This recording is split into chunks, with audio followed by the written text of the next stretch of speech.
Сәлем барлықтарыңызға, сливкиден дайындалатын кремнің рецебімен бөлісемін. Ең алдымен ыдысымыз құрғақ болу керек. Ыдысымызға творожный сыр, сахарный пудра, сливкиді құйып, миксердің жай жылдамдығынан бастап миксерлейміз. Біртіндеп жылдамдықты қосамыз. Осылай біртекті қою масы болғанша миксерлейміз.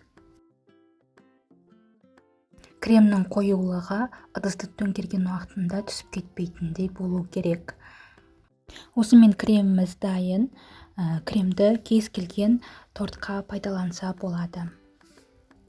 Видеода көргендеріңіздей осындай қою болып шығады.